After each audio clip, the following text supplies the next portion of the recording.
Welcome back, everybody. This is week 3 of me drawing every day for a year. So the first spread is an ode to an artist I follow on Instagram. His name is Alex Broadhurst, I think it is. He works out of San Francisco, and he does these beautiful, clean, colorful canvases with acrylic paint. One of his main motifs he uses is this sort of pill shape object, and that's what I've used here. I've tried to emulate his style. You should check it out. He's on Instagram. His name is Alex Broadhurst. He does these really beautiful, cleanly painted shapes. This in no way is clean. The lines are too bumpy and the paints are squirting out a bit, but it was my attempt to try to paint like him. It's okay. It's not my style, but I'm glad I did it. Next spread is, this particular painting was inspired by a little snippet of something I caught on screen just out of the corner of my eye, and I interpreted it as a bramble, so I turned it into a Bramble House. And of course, any spread in my sketchbook is not complete without a pen drawing, so I did that right after I did the Bramble House.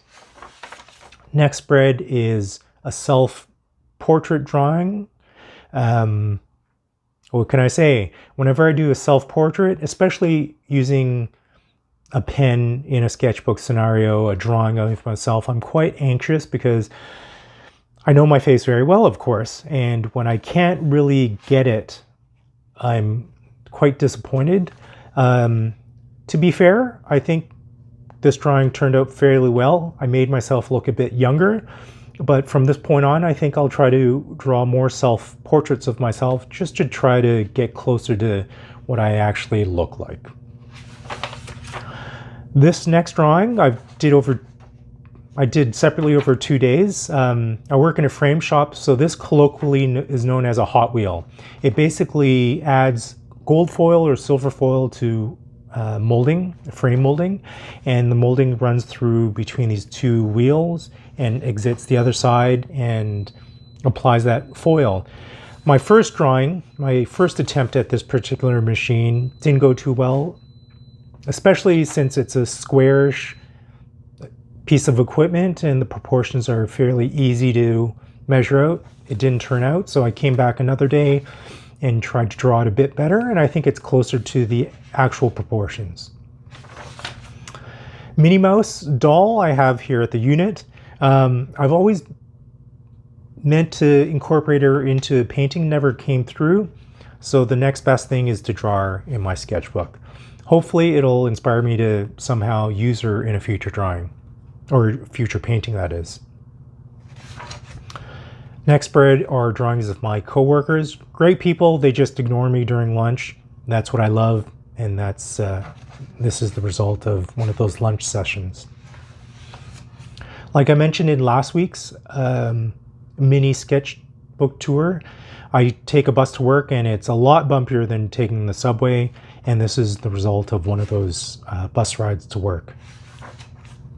I love this particular spread. I think this is a very telling spread from this particular week.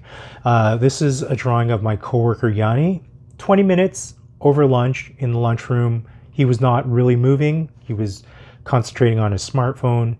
And I like it for its technical prowess. It's fairly accurate. This looks like Yanni. But then on the other side, I was riding home that same night on the subway, and I saw this guy in front of me sleeping, and I had to get him down quite quickly. So I like the looseness, the energy of it, and how quickly I got it down. And the funny thing about sketching for 4 weeks now, is that it has given me a fairly confident hand-eye ability. So right when I drew that first line, the first line in this drawing was that mark right there. Right when I put it down, I knew I could get a fair resemblance to this particular guy, and it did work out. I like the juxtaposition of these two drawings, so it shows the extremes of, I guess, my style, but I'd like my style to end up somewhere in between these two drawings, a bit tighter from this one, but a bit looser from this one. So still working on that. And the final drawing for this week is another subway drawing. I had to get in a subway drawing. I drew basically what was in front of me, and that's the result of it. So this here ends week 3. I hope you enjoyed it. Thank you for checking in, and I'll see you next week when I show you week 4. Bye for now.